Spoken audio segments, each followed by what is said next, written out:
ఈ బంగారం కొట్టులోనే మేరీకి అందమైన రింగు తెచ్చినావు. కారులో వెళ్తూ పక్కనున్న మేరీని చూసి తెగ ఫీలిపోనావు. తర్వాత వాళ్ళు ముద్దులు పెట్టుకోవడానికి ప్రైవసీ వంకతో వాళ్ళిద్దరికి ప్రైవసీ ఇచ్చేద్దామా? పద.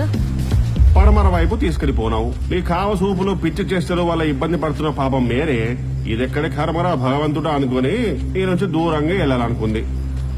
మేరీ, ఏంటి అటు వెళ్తున్నావు? ఊరికే ఏం లేదులే. సారీ చెప్పాను కదా, అలా ఈ టైంలో ఒంటరిగా వెళ్ళడం మంచిది కాదు.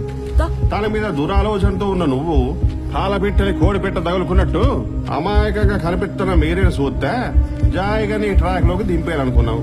నువ్వు మామూలు కంచువు కాదు, గుంట బొర్తి కంచువి. చీకట్లో కూడా ఇలాంటి పజిల్స్ అవసరమా? ఏంటి మేరీ, నాతో ఫ్రీగా ఉండడానికి ఇంకా ఇబ్బంది పడుతున్నావా? హ, ఈ చల్లని గాలి, ఆ సముద్రపు కెరటాలు, లెక్క పెట్టలేని నక్షత్రాలు, ఈ నిషేధి, అక్కడ బాలుబ్రహ్మ, ఇక్కడ నువ్వు నేను. ఎంత రొమాంటిక్ గా ఉంది. ఇలా ఇలా ఉంటే మన మధ్య అయినా ఒక అమ్మాయి అబ్బాయి ఎలా చేసుకుంటారు? చండాలంగా. మూడెలా వస్తుంది? Minus into minus plus. ఇదే బాగుంది కదా. Plus into minus minus. చూడు, నిన్ను ఏ ముహూర్తాన్ని చూశాను అప్పుడే పడిపోయాను. నువ్వు నాదాని అయిపోయావు. ఇది నిజం. మేరీ, మేరీ ఆగు మేరీ, నేను చెప్పేది వినపట్లేదా నీకు?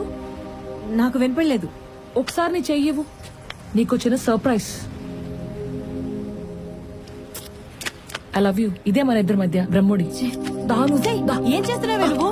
నీకేనా పిచ్చి పట్టిందా? ఈ ప్రపంచం ఏమనుకో నాకు సంబంధం లేదు.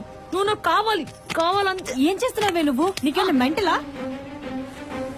వదిలే, అర్థం చేసుకో. వదిలేమని చెప్తున్నా కదా. ఆగు, ఎక్కడికి వెళ్తున్నావు? నువ్వెక్కడ దొరికావు నా ప్రాణానికి?